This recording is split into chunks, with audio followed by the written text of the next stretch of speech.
ಎಲ್ರಿಗೂ ನಮಸ್ಕಾರ. ಹೇಮ ಅಡಿಗೆ ಮನೆಗೆ ನಿಮಗೆಲ್ಲ ಪ್ರೀತಿಯ ಸ್ವಾಗತ. ನಾನಿಲ್ಲಿ ಕಡಲೆಬೇಳೆ ದಾಲ್ ಮಾಡ್ತಾ ಇದ್ದೀನಿ. ಅದಕ್ಕೆ 1 ಬಟ್ಲಷ್ಟು ಕಡಲೆಬೇಳೆಯನ್ನು ತಗೊಂಡಿದ್ದೀನಿ. ಹಾಗೆ ಒಂದು ಅರ್ಧ ಬಟ್ಲಷ್ಟು ಕೆಂಪು ಬೇಳೆಯನ್ನು ತಗೊಂಡಿದ್ದೀನಿ. ಅದನ್ನು ನೀಟಾಗಿ ತೊಳೆದು ಒಂದು ಅರ್ಧ ಗಂಟೆಯಾದ್ರೂ ನೆನೆಸಿಡಬೇಕು. ಈಗ ನೆನೆಸಿಟ್ಟಂತಹ ಕಡಲೆಬೇಳೆಯನ್ನು ಬೇಯಿಸ್ಕೋಬೇಕು. ಅದಕ್ಕೆ ಒಂದು ಕುಕ್ಕರಿಗೆ ನಾನು 2 ಸ್ಪೂನಷ್ಟು ಕುಕ್ಕಿಂಗ್ ಆಯಿಲ್ನ ಹಾಕ್ತಾ ಇದ್ದೀನಿ. ಹಾಗೆ 2 ಲವಂಗ, 2 ಏಲಕ್ಕಿಯನ್ನು ಹಾಕಿ ನೆನೆಸಿಟ್ಟಂತಹ ಕಡಲೆಬೇಳೆಯನ್ನು ಹಾಕ್ತಾ ಇದ್ದೀನಿ. ಜೊತೆಗೆ ಕಡಲೆಬೇಳೆ ಚೆನ್ನಾಗಿ ಬೇಯುವಷ್ಟು ನೀರನ್ನು ಹಾಕ್ತಾ ಇದ್ದೀನಿ. ಜೊತೆಗೆ ಅರ್ಧ ಸ್ಪೂನಷ್ಟು ಅರಿಶಿಣ, ಹಾಗೆ ಅರ್ಧ ಸ್ಪೂನಷ್ಟು ಕಾಶ್ಮೀರಿ ಚಿಲ್ಲಿ ಪೌಡರನ್ನು ಹಾಕ್ತಾ ಇದ್ದೀನಿ. ಹಾಗೆ ಒಂದು ಅರ್ಧ ಸ್ಪೂನಷ್ಟು ಉಪ್ಪನ್ನು ಹಾಕ್ತಾ ಇದ್ದೀನಿ. ಇದನ್ನು 3 ಕೂಗು ಕೂಗಿಸ್ಕೋಬೇಕು. ಹಾಗೆ ಒಗ್ಗರಣೆಗೆ 2 ಟೊಮೊಟೊ, 2 ಮೀಡಿಯಂ ಗಾತ್ರದ ಈರುಳ್ಳಿ, 4 ರಿಂದ 5 ಹಸಿರು ಮೆಣಸಿನಕಾಯಿ, ಹಾಗೆ ಒಂದು ಪಾತ್ರೆಯಲ್ಲಿ ನಾನು 2 ರಿಂದ 3 ಸ್ಪೂನಷ್ಟು ಕುಕ್ಕಿಂಗ್ ಆಯಿಲ್ನ ಹಾಕ್ತಾ ಇದ್ದೀನಿ.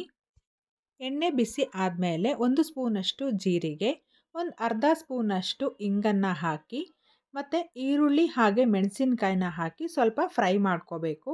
ಇದು ಸ್ವಲ್ಪ ಫ್ರೈ ಆದಮೇಲೆ 1 ಸ್ಪೂನಷ್ಟು ಶುಂಠಿ ಪೇಸ್ಟು, ಬೆಳ್ಳುಳ್ಳಿ ಪೇಸ್ಟನ್ನು ಹಾಕ್ತಾ ಇದ್ದೀನಿ. ಹಾಗೆ ಒಂದು ಅರ್ಧ ಸ್ಪೂನಷ್ಟು ಅರಿಶಿಣನ ಹಾಕ್ತಾ ಇದ್ದೀನಿ. ಹಾಗೆ ಇಲ್ಲಿ 1 ಸ್ಪೂನಷ್ಟು ನಾನು ಖಾರದ ಪುಡಿಯನ್ನು ಹಾಕ್ತಾ ಇದ್ದೀನಿ. ಅದು ಸ್ವಲ್ಪ ಫ್ರೈ ಆದಮೇಲೆ ನಾವು ತಗೊಂಡಂತಹ ಟೊಮೊಟೊನ ಹಾಕಿ ಚೆನ್ನಾಗಿ ಬೇಯಿಸ್ಕೋಬೇಕು. ನಿಮಗೆ ಖಾರ ಜಾಸ್ತಿ ಬೇಕು ಅಂತಂದರೆ ಸ್ವಲ್ಪ ಖಾರದ ಪುಡಿ ಜಾಸ್ತಿ ಹಾಕ್ಕೋಬೋದು. ಹಾಗೆ ನಾನಿಲ್ಲಿ 1 ಟೇಬಲ್ ಸ್ಪೂನಷ್ಟು ಉಪ್ಪನ್ನು ಹಾಕಿದ್ದೀನಿ. ನೋಡಿ, ಬೇಳೆ ಚೆನ್ನಾಗಿ ಬೆಂದಿದೆ. ಈಗ ಒಗ್ಗರಣೆಗೆ ಇದನ್ನು ಮಿಕ್ಸ್ ಮಾಡ್ಕೊಳ್ಳೋಣ. ನಿಮಗೆ ದಾಲ್ ತುಂಬ ಗಟ್ಟಿ ಆಯಿತು ಅನಿಸಿದ್ರೆ ಸ್ವಲ್ಪ ನೀರನ್ನು ಹಾಕ್ಕೋಬೋದು. ಈಗ ನಾನು ಇನ್ನೊಂದು ಸ್ಪೂನಷ್ಟು ಉಪ್ಪನ್ನು ಹಾಕ್ತಾ ಇದ್ದೀನಿ.